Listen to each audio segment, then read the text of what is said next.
Hello, everyone, and welcome to today's webinar. We will be talking about our resource, the Turnkey Inclusive Policies, and we're focused on moving from intent to action. Today's webinar is being hosted here on EHRC's platform, and we would like to acknowledge that EHRC conducts business on the ancestral and unceded territories of all First Nations, Métis, and Inuit people across Turtle Island.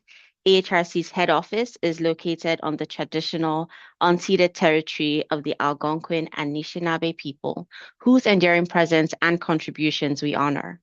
As a national organization, we recognize the vital role of Indigenous peoples in Canada's past, present, and future. We are committed to supporting reconciliation through work, partnerships, and actions, respecting the inherent and treaty rights of all Indigenous peoples, and striving to build relationships based on respect, dignity, trust, and cooperation. As we start today's webinar, if you have questions for the speaker, please use the Q&A section on the tool. We also have the chat available for general comments and technical questions that you may have. Today's webinar is being offered in English. However, you can enable your captions and choose your preferred language settings. About EHRC. EHRC is a national not-for-profit Electricity Human Resources Canada. We are dedicated to ensuring Canadian electricity sector has a safety-focused, highly skilled, and inclusive workforce. EHRC is the most trusted source of human resources insights, programs, and tools to help our industry. We work with industry stakeholders to develop solutions for the workforce challenges and to promote career opportunities within the electricity and renewable sector. Our tool today that we will be looking at is under the Destination Trade project, and Destination Trade is funded by the Government of Canada's Canadian Apprenticeship Strategy. I'm going to give you a brief overview of the Destination Trade project. In Canada, only about 1/3 of apprentices complete their training, which shows a high retention challenge in the trade. The project is aimed at supporting the retention and successful completion of apprenticeship training. Prior to the commencement of the training, we did do an environmental scan to find out the obstacles present and the barriers that apprentices face to completion. And some of what we found are finance, having a clear roadmap of the entire pathway of the apprenticeship journey, mentorship, mental health. These are some of the leading reasons why apprenticeships stop. And to mitigate those barriers, we have come up with solutions. One of them is our funding program, where we support apprentices with wage subsidies of up to $5,000. So we do it based on 50% of gross wages directly to the employers who then have a better way of retaining their third and fourth year apprentices. Now, this is a nationwide project, so anyone across any province can access this and apply for this as long as you're in your third or fourth year. Part of the tools to help the retention of apprentices, we developed the Pathways Pro tool. The Pathway Pro tool is an online platform designed to help people discover and navigate their careers in the skill trade. Now, if you're thinking of entering the trades, you're trying to figure out which is best for you, you want to move to a different province, you want to get a double ticket, the tool shows you what information you need to start, what you need to complete the trade, the different resources that's needed, and it's all grounded in real-time data, real-time labor markets information. So you can see which trade is doing excellently well, and by province, you have resources such as your apprenticeship authorities, you have access to the Red Skill Trade platform, Red Skill Trade website, and all the different skills and resources needed for 22 different Red Seal trades. Another tool we have is the mentorship. Now, because mentorship is a major problem during knowledge transfer in many organizations. We have journey people who who pass across amazing technical knowledge, but sometimes the soft skills needed is not as strong. We've developed a wholesome mentorship course for journey persons where it helps them build strong relationships between the apprentices that they work with, help develop their leadership skills, and help support the apprenticeship growth. We are piloting this course to gather feedback and strengthen it ahead of a full rollout. While mentorship is good, we currently have the Mentor Junction platform. Now, people who are currently mentors or are looking for mentors can use the Mentor Junction platform. It is free to use. It's a national tool anywhere around Canada that you might be located. You can check the Mentor Junction platform. You can access mentors from different organizations, different works of life, could be within your organization or outside. And this really helps with higher employee retention generally. Mentees are promoted way higher because you have additional information that is not just readily available for you on the technical side of things. We also have the job board, which is also a free resource here at EHRC. You are able to see different job postings from different organizations. You are also able to post your vacancies on the employer side on the job board and have people apply. Different kinds of jobs from apprentices to full-time roles are available on the job board. Again, this is a free resource being offered by EHRC. Finally, we would like to also talk about the having a safe, inclusive workspace because that's very important. Having a job is amazing, but then being able to be free and innovative and do good work in your workplace is really determined on the safety, mental, psychological safety of where you are working. And we have developed an amazing resource called the Inclusive Policies, which are turnkey, which organizations can take and create one for themselves. It is hosted on the EHRC site, and we have our DEI specialist today who is going to take you on a deep dive of the entire tool. If you have any questions related to the Destination Trade Project, please reach out to us via email or you can place a call across. And now I will pass the mic on to Mohammed, our Diversity, Equity, and Inclusion Specialist, to take us on a deep dive on the resource. Thank you. Thank you very much, Daniela, and welcome everyone.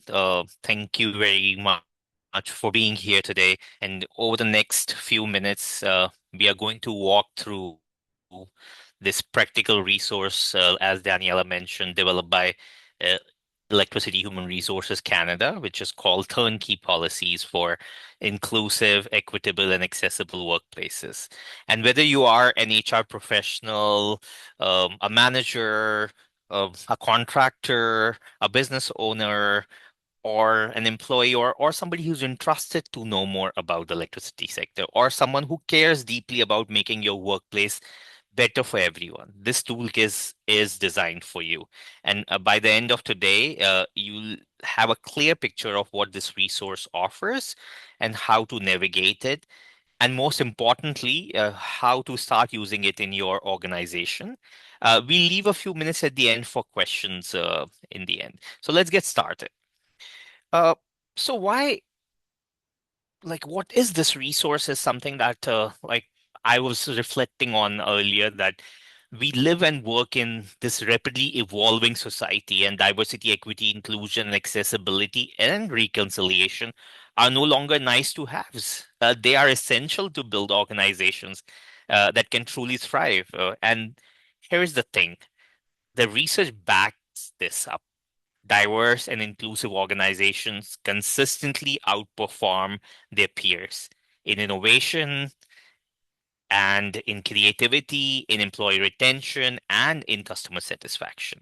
But getting there is not simple about, as we think it is. It's not simply about running a training program or adjust a recruitment ad. It requires a lot of homework. It requires systemic change. in policies, in procedures, in practices, in organizational culture. And this is exactly what this toolkit is designed to support. And who's it for? Like I mentioned, the turnkey inclusive policies um, are, like it's for everyone. The word turnkey is deliberate to be very specific. These aren't vague principles or aspirational statements. They are practical, ready to implement policies with sample language you can adapt, and put to work right away. The toolkit is structured in 5 chapters, and I'm going to take this opportunity to share the screen for the toolkit to all of us. Um, so the toolkit is basically focused on these 5 chapters that you can look at as you navigate to the first page. You will look at these chapters. The first chapter is the list of policies, and the chapter 2 talks about emerging policies, and then the chapter 3 is developing, chapter 4 is advanced, and then eventually chapter 5, which is the exemplary policies. Uh, so let's talk a bit about chapter 1. Um, and chapter 1 is a complete resource list of all policies covered in this document. I'm going to click here and give us a quick preview of the chapter 1. As you can see that all the policies that are present in this toolkit are available as part of the chapter 1. You can see. And we are gonna go. We will dive into more details of these policies shortly. So, just want to give you a quick preview, and also want to highlight a very important element that you must be noticing on your screens right now, which is this fire symbol. And the policies that are directly connected with reconciliation or are in response to the call of action for Truth and Reconciliation Commission are marked with this symbol for us to make sure that we are able to see what efforts can be made in terms of reconciliation related work. Um, and once you look at, like these chapters, you will notice that the first part is emerging policy statements, which is basically the foundational policies that you will notice. So these foundational policies are definitely important. And in the grander scheme, each chapter builds on the previous one.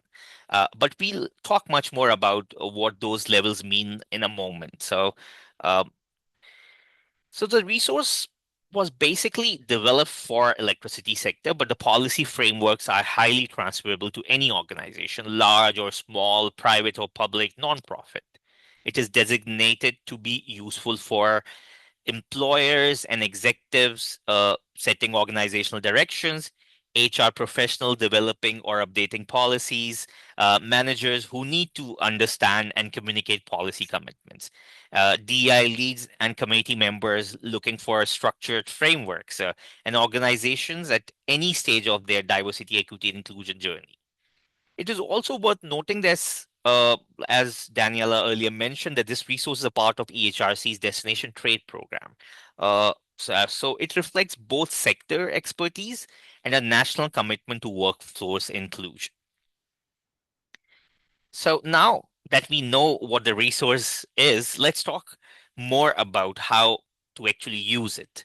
The toolkit gives organizations 4 practical ways to engage with the material. And the first one is adopt and adapt. The simplest way to use these policies is to take them as is and tailor them to your organizational context. You don't need to start from scratch, and that's the part that I like the most about this toolkit. The sample policy statements that are given here, they will give you the language, the intent, and the structure your job is now left to just fill in these specifics, your organization names, your sectors, terminologies, your workforce particular needs. So think of it like a template that's already done 80% of the work for you. Um, and also not just that, but all you will also notice the examples of each policy example or policy statement is given. And I'm going to go back to the list of policies and I'm going to click on the emerging policy document here for us to look at some of these examples. So if you look at the toolkit itself, you will notice that the first policy sample statement is anti-discrimination and harassment policy. And like there is a policy statement, and then there are four examples that are given for that to support this policy. The four examples, two are from Canadian energy sector and electricity industry.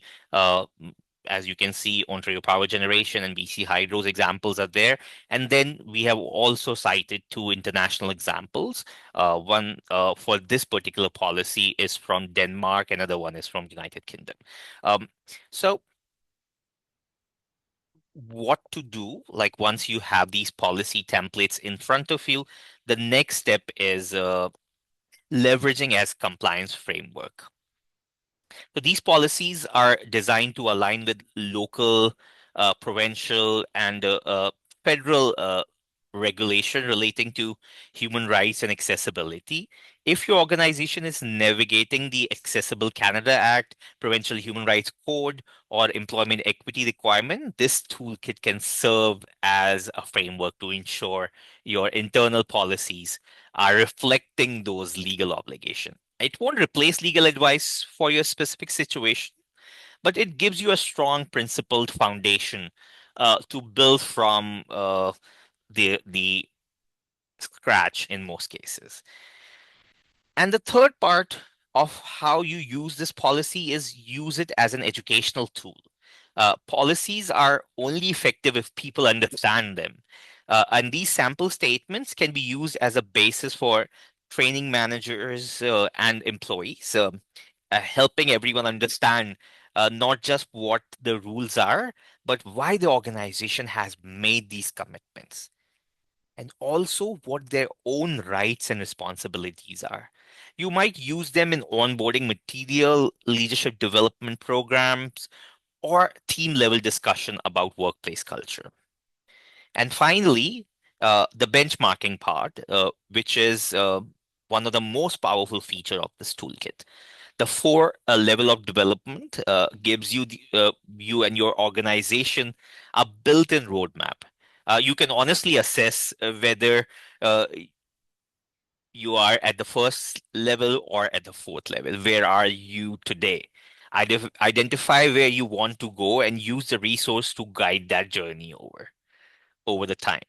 So I always say that like diversity, equity, inclusion, accessibility, and reconciliation is not a destination. It's an ongoing commitment, and this framework actually reflects it. Speaking of which, let me take you through those four levels now, because uh, they are the heart of how this whole resource is organized. Uh, so the toolkit organizes all of its policies across four distinct levels of development, like I mentioned earlier, the emerging, developing, advanced, and exemplary policies.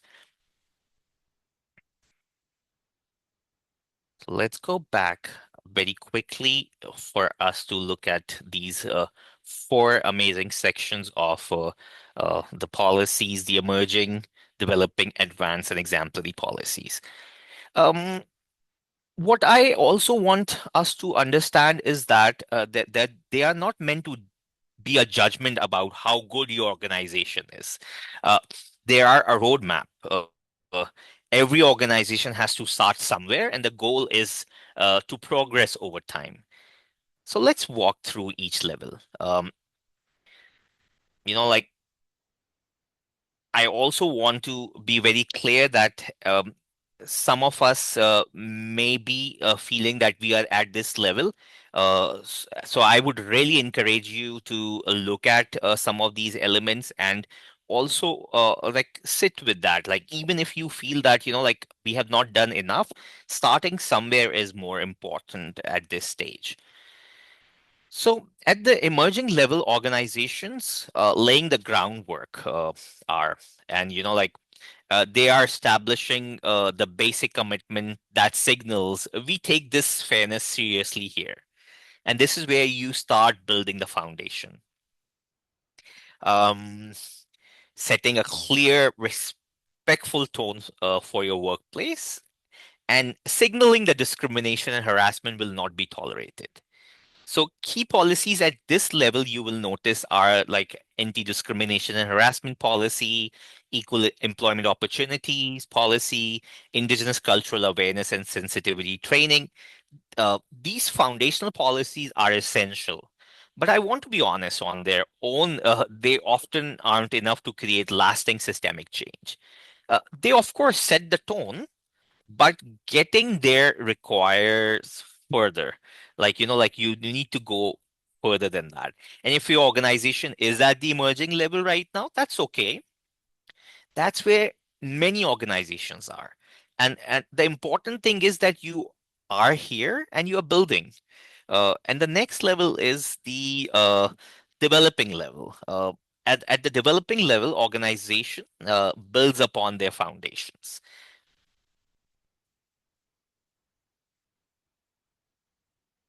And they move from simply prohibiting bad behavior to actively promoting inclusion and equity. This is where you start addressing some of the systemic barriers that exist in your organization. Uh, some of the barriers that are actually um, prohibiting for you to move forward. Um, so what I always say about that, like when you're looking at these uh, policies, don't get scared when you look at, oh, this is too much.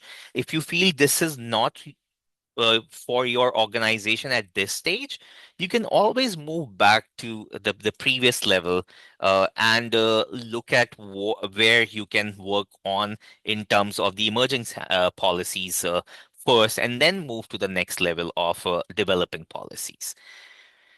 So, speaking of developing policies, they move from simply prohibiting bad behavior to actively promoting inclusion and equity.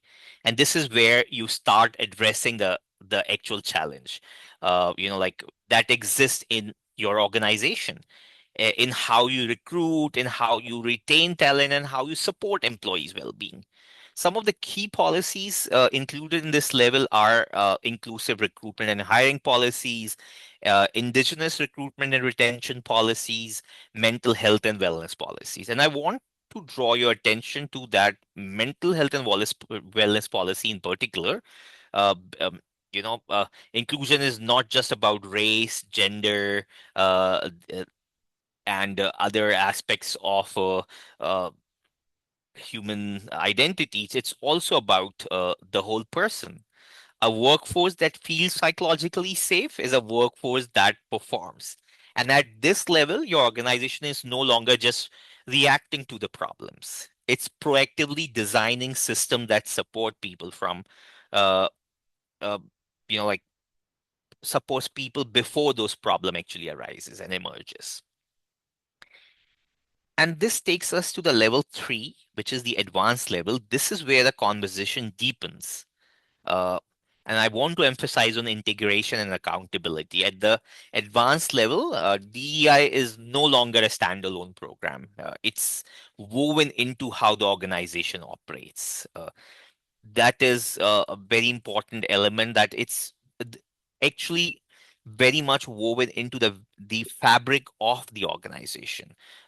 As you can see, that the advanced level policies are slightly on the higher level, but you will also notice that some of these policy examples or the titles are still pretty similar to what we saw in earlier levels of the policies. It's because this policy title, if it's repeated again, it's an advanced step towards the previous one. Um, so organizations at this stage have developed strategies to actively support historically uh, excluded communities, systemically excluded communities, built meaningful partnership with external stakeholders, and implemented systems to track and measure their progress over the time. So the key policies at this level that I want to talk about is the supplier diversity policies, the comprehensive diversity and inclusion policy, which is slightly different from the basic like diversity and inclusion policies that you would see. Actually want to emphasize in particular on the supplier diversity policy statement. Uh, you know, uh, as a matter of fact, it's a policy which is worth pausing on. Um, and why am I saying that?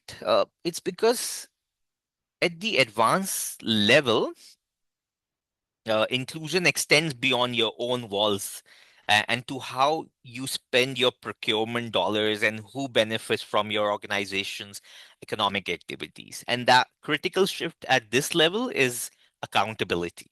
Organizations are not just saying they are uh, committed to diversity, equity, inclusion, accessibility, and reconciliation.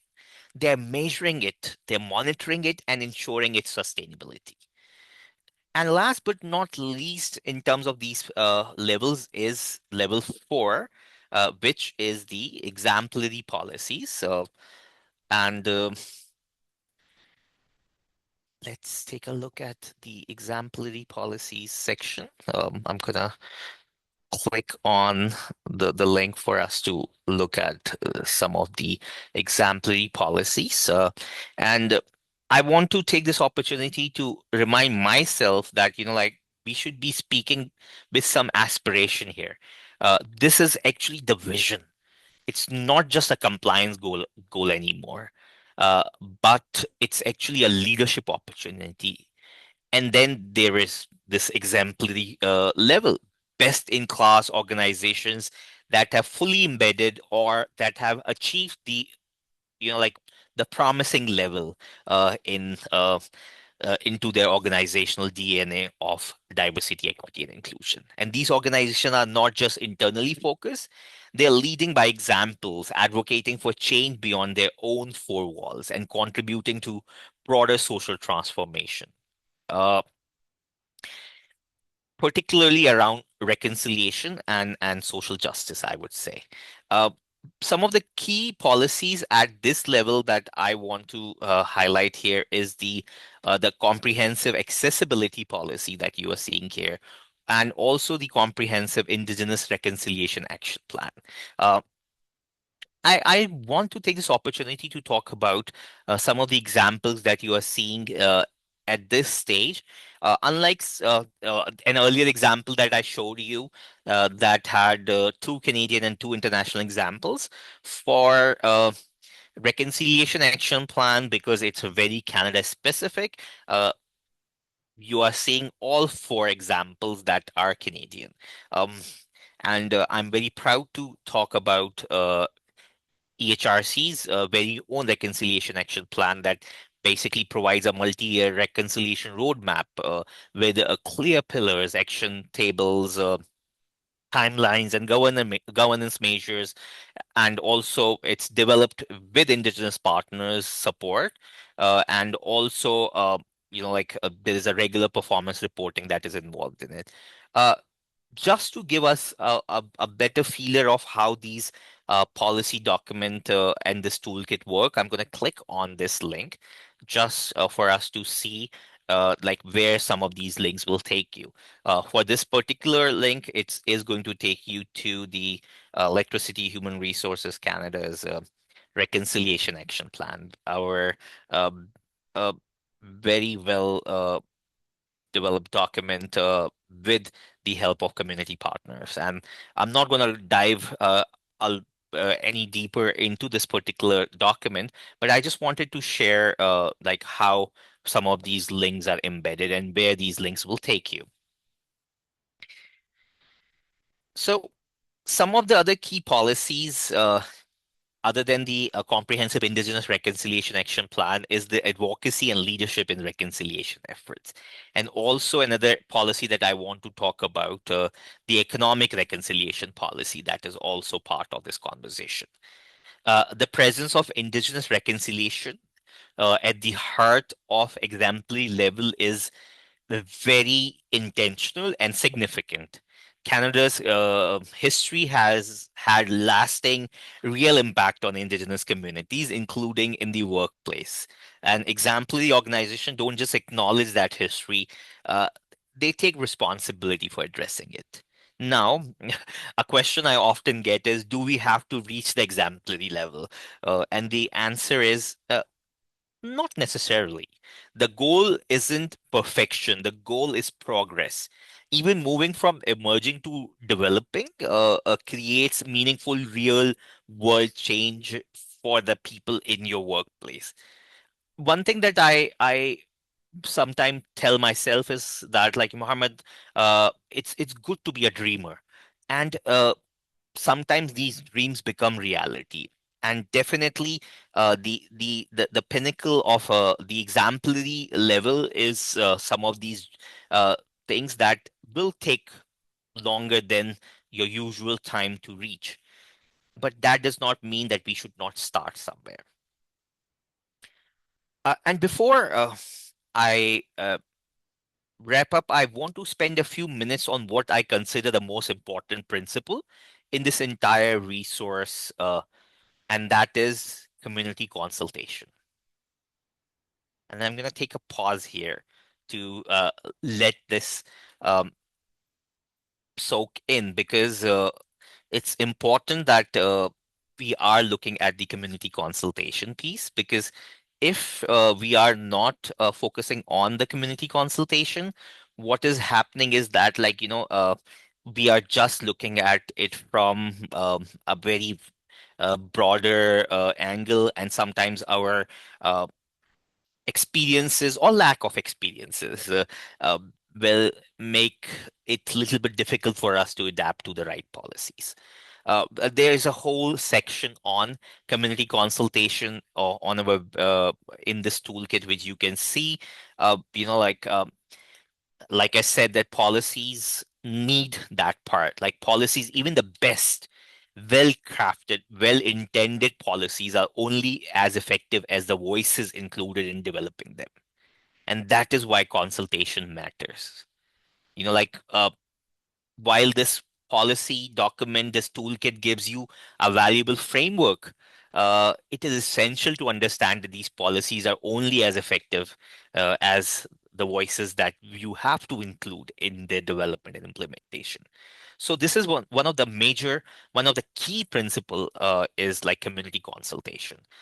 So we are advising that employers should begin any policy development by listening to the marginalized and systemically excluded voices, collaborate with indigenous communities, addressing systemic barriers. These are some of the most important things.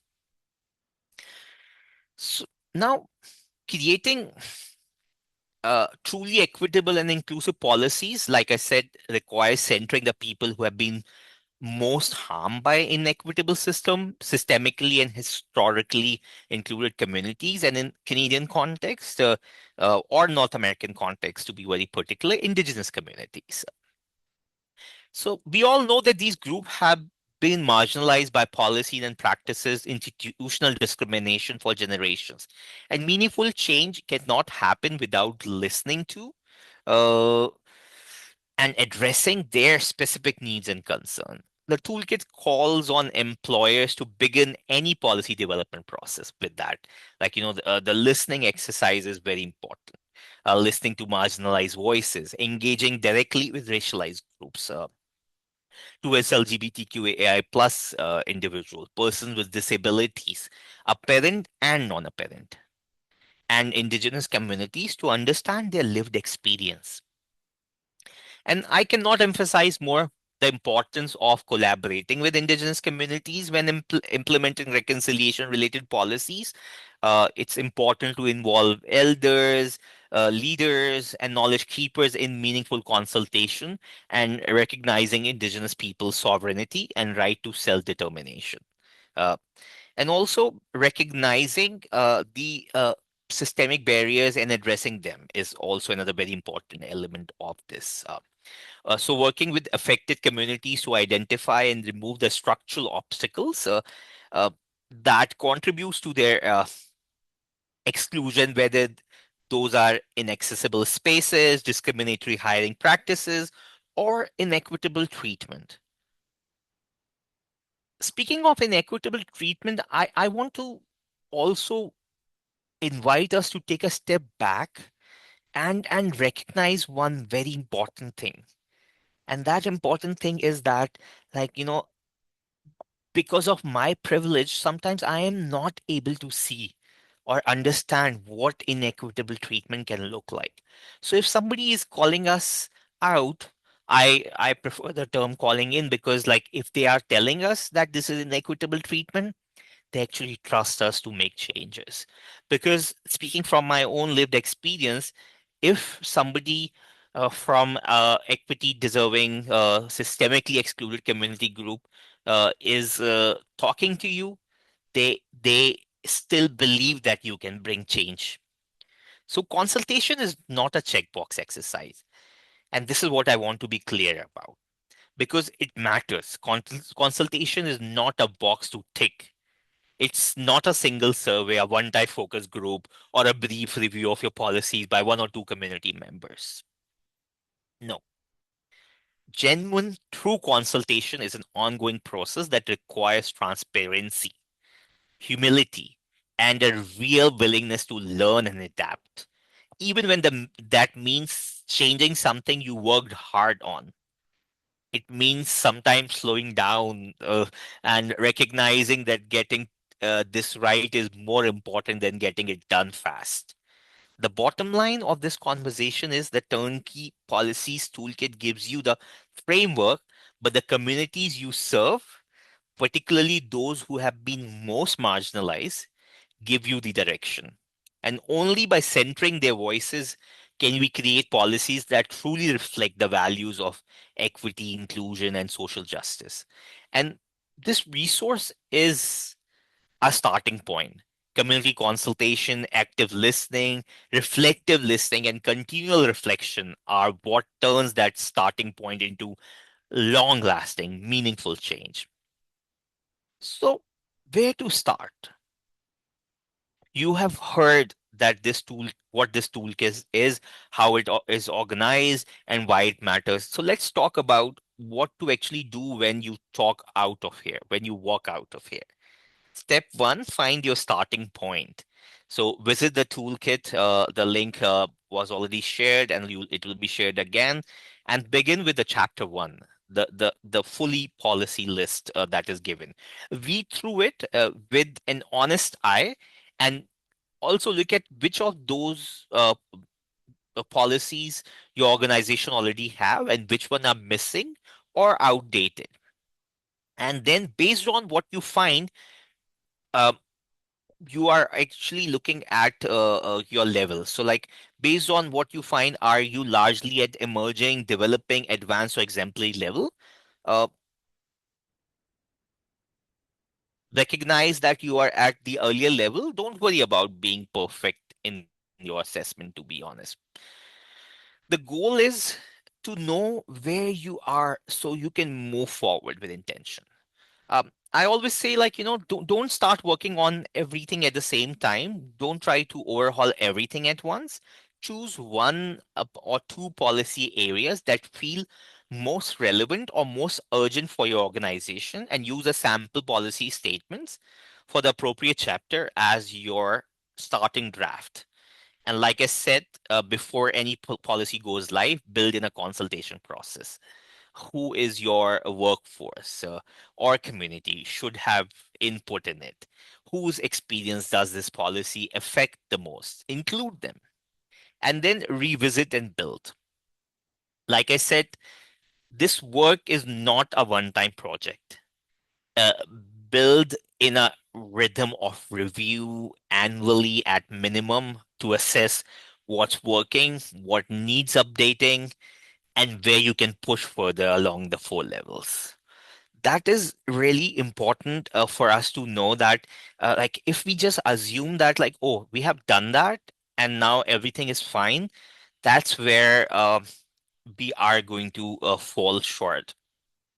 So, one more time, I'm going to give you a quick uh, a review of what we have looked at so far. In fact, I'm going to go one step ahead. And I will start by helping us see where we can find this policy document or this toolkit. So, like, once you go on your browser of choice, you select ehrc.ca, you type it, and then you're on this first landing page. Right in front of you, you will see the third tab, which is the HR toolkits. You click on the HR toolkits, and you will find some of really good, well-built toolkits here. And then you will navigate all the way to the bottom of this page, and you will click on Turnkey Policies for Inclusive, Equitable, and Accessible Workplace. And there you are at the Turnkey Policies page. Um, and everything that we have shared so far about how you can use it as an employer, uh, the whole idea of adopt and adapt, leverage them as framework, use them as educational tool, and the benchmarking progress is available here. Whatever I just shared with you is also given here. And then you can also look at if you are looking at the community consultation piece, that will also give you a very clear idea of what community consultation, active listening, and continual reflection should look like in this case.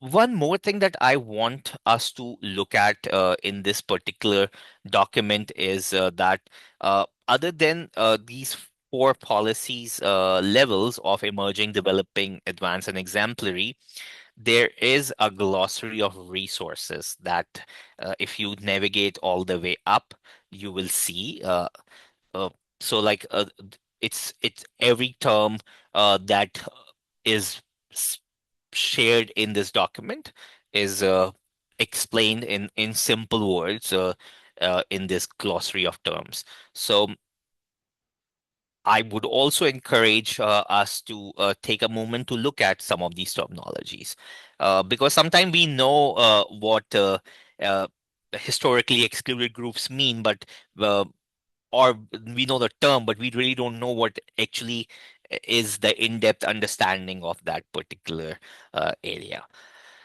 And in the end, I want to share something very important, that the fact that you are here today taking an hour, roughly an hour out of your busy schedule to think about how to build a more inclusive, equitable workplace matters.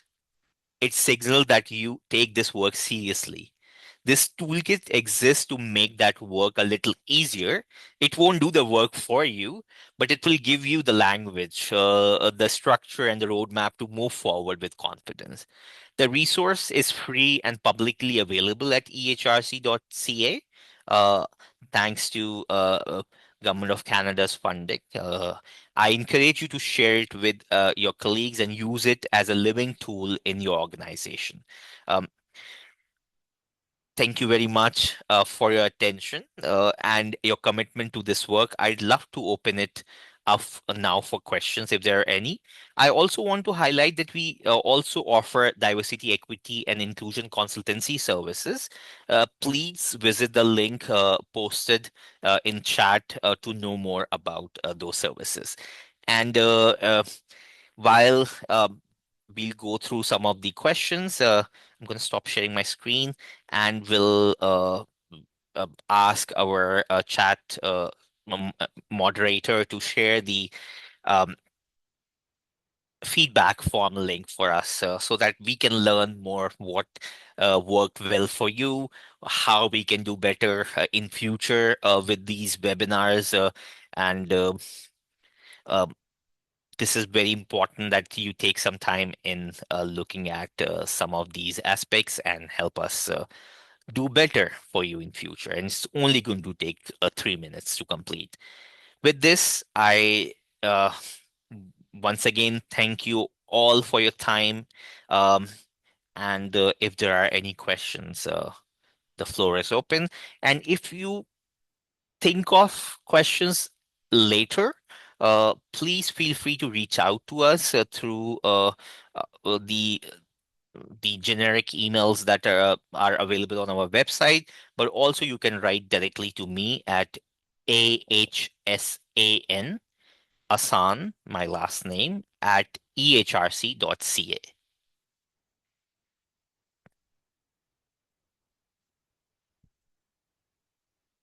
I'm going to take a moment here to look at some of the questions here. How do you lead inclusivity in your organization if you don't have leadership support? That's a really good question, like that I'm seeing in the chat. And when we talk about how do you lead inclusivity, without a leadership support, it's important to know that the leadership buy-in is very important element of it. And this toolkit also helps you create that buy-in by creating a proper business case. I believe in the power of numbers, and I also strongly believe in that if the leadership in Canada or around the world is given a clear picture with clear numbers reflected, they will pay attention to some of the work that is being done. But I also like when we talk about the business case, I also want us to look at a very important idea that where we are without the inclusive workplace policies. If the workplaces are not inclusive, what are we going to miss? And specifically with regards to Canada's electricity sector, you know, we are being asked to do more at exactly the moment the like labor is getting harder to find, harder to keep, and harder to develop at speed, and the labor market is getting really overwhelming, and that is why some of the time like is the easier sell to um, your leadership. So you can talk about the retention, recruitment aspects of it, but don't do that for only that reason. Uh, and I would also say is the most grounded place to begin is what labor forecast is talking about. Like I said, the labor market outlook is very important area to look at, and I'm going to highly encourage you to take an opportunity to look at EHRC, Electricity in Demand Labor Market Insights 2023-2028. Uh, that makes that focuses on the sector specific needs as it identifies retirement and growth as the two major drivers of workforce demand, and it describes Canada electricity workforce as being shaped by demographic change. Uh, uh, so it's very important to always come with uh, the clear documents. The same report that I talked about from EHRC uh, says attracting newcomers is also a crucial part of future recruitment strategies, alongside strengthening access for women, indigenous people, and persons with disabilities. So, in other words, diversity and inclusion are not separate from talent strategy in our sector or in any sector. They are part of how the sector fills role, maintains reliability, and it prepares for grid transformation. Yeah, thank you very much for this very important question.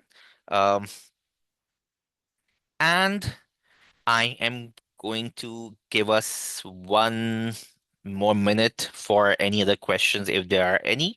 But like I said, if you have any question later, if you need more clarity, if you find this toolkit useful or not useful, we would love to hear from you.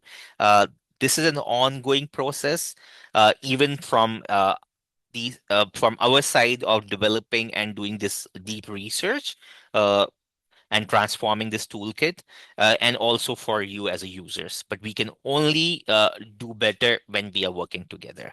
On that note, with this last message of uh, working together and doing better and being very, very good listeners, I want to once again thank you all on behalf of everyone from Electricity Human Resources Canada here in the Ottawa office. Uh, Please feel free to reach out to us on the email address that is given on the chat pane right now. Thank you very much. Have a great rest of your day. And yes, happy Pride Month to all of you. Take care.